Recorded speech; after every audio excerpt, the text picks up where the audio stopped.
Assalamualaikum warahmatullahi wabarakatuh. Perkenalkan, nama saya Muslimah dan teman saya Nurmila Sari. Di sini kami akan membuat video mengenai pembiayaan bebas riba berbasis utang untuk memenuhi tugas mata kuliah Manajemen Keuangan dosen pengampu Ibu Melani Yuliastina. Pertama, saya akan menjelaskan mengenai pembiayaan. Pengertian pembiayaan. Pembiayaan yaitu pendanaan yang dikeluarkan untuk mendukung investasi yang telah direncanakan, baik dilakukan sendiri maupun dikerjakan oleh orang lain. Tujuan pembiayaan.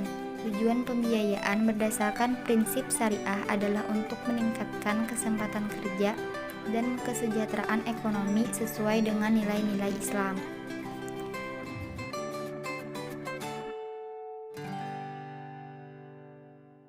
Fungsi pembiayaan yang pertama, meningkatkan daya guna uang.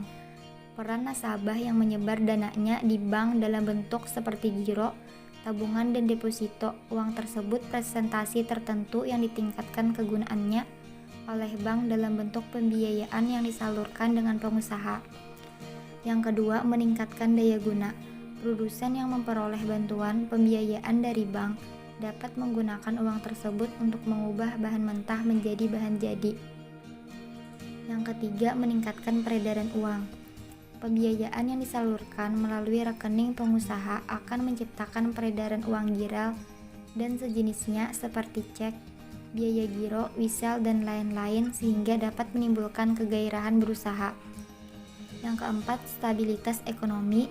Yang kelima, sebagai jembatan untuk meningkatkan pendapatan nasional. Yang keenam, sebagai alat hubung ekonomi internasional. Prinsip pembiayaan. Secara umum, prinsip pembiayaan menggunakan 5C: karakter, kapasiti, kapital, kolateral, kondisional.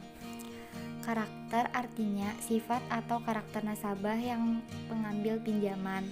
Kapasiti artinya kemampuan nasabah untuk menjalankan usaha dan mengembalikan pinjaman yang diambil. Kapital artinya besarnya modal yang dipinjam. Kolateral artinya jaminan yang telah dimiliki yang diberikan peminjam kepada bank. Kondisional artinya keadaan usaha atau nasabah prospek atau tidak. Selanjutnya, konsep dasar pembiayaan bebas riba berbasis utang. Yang pertama, pembiayaan bebas riba. Pengertian riba. Riba adalah ziyadah atau tambahan. Dalam lisanul Arab dikatakan raba asyai'u yarbu rubuan wa ribaan, artinya bertambah dan tumbuh. Riba adalah praktek pembebanan bunga, keuangan atau premi atas jumlah uang pokok. Secara literal, istilah riba merujuk pada kelebihan, tambahan, dan surplus, dan kata kerja yang berkaitan dengan kata ini berarti meningkatkan, melipat gandakan, melebihkan, mengambil lebih dari yang seharusnya, atau melakukan praktek peminjaman uang dengan bunga yang tinggi. Jenis-jenis riba. Yang pertama, riba qad. Riba qad yaitu suatu manfaat atau tingkat kelebihan tertentu yang disyaratkan terhadap yang berutang. Yang kedua, riba jahiliyah. Riba jahiliyah yaitu utang dibayar lebih dari pokok karena peminjam tidak mampu membayar utangnya pada waktu yang ditetapkan. Yang ketiga, riba fadl. Riba fadl yaitu pertukaran antar barang sejenis dengan kadar atau takaran yang berbeda. Yang keempat, yaitu riba nasi'ah. Riba nasi'ah adalah penyerahan atau penerimaan jenis barang ribawi yang dipertukarkan dengan jenis barang ribawi lainnya. Selanjutnya, esensi pembiayaan bebas riba berbasis utang. Yang pertama, riba dalam utang. Riba dalam utang adalah tambahan atas utang, baik yang disepakati sejak awal maupun yang ditambahkan sebagai denda atau pelunasan yang tertunda.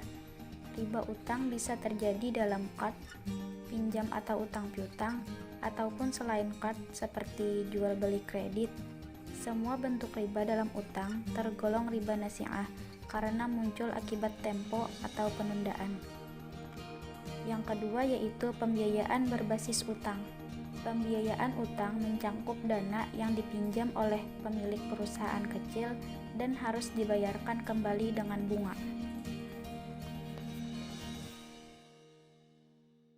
Riba ditinjau dari berbagai aspeknya. Yang pertama, riba dalam pandangan Islam.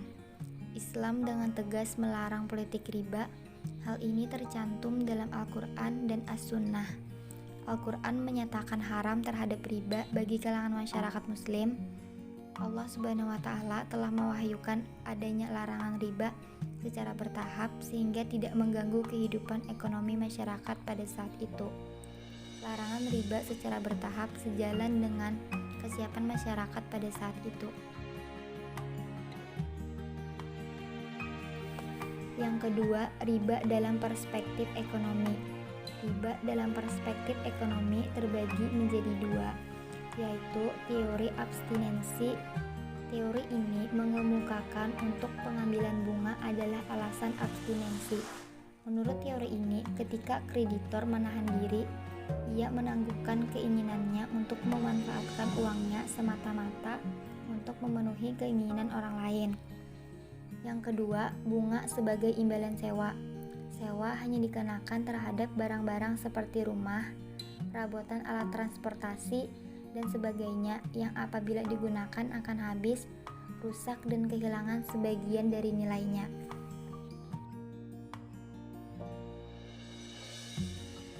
Yang ketiga, riba dalam jual beli dan riba. Riba dapat terjadi dalam pertama, utang piutang atau muamalah yang melahirkan kewajiban yang harus dibayarkan oleh satu pihak kepada pihak yang lain pada masa yang akan datang. Kedua, tukar menukar barang atau jual beli. Utang piutang dinamakan riba duyun atau riba utang piutang. Sedangkan tukar menukar barang dinamakan riba buyu atau riba jual beli.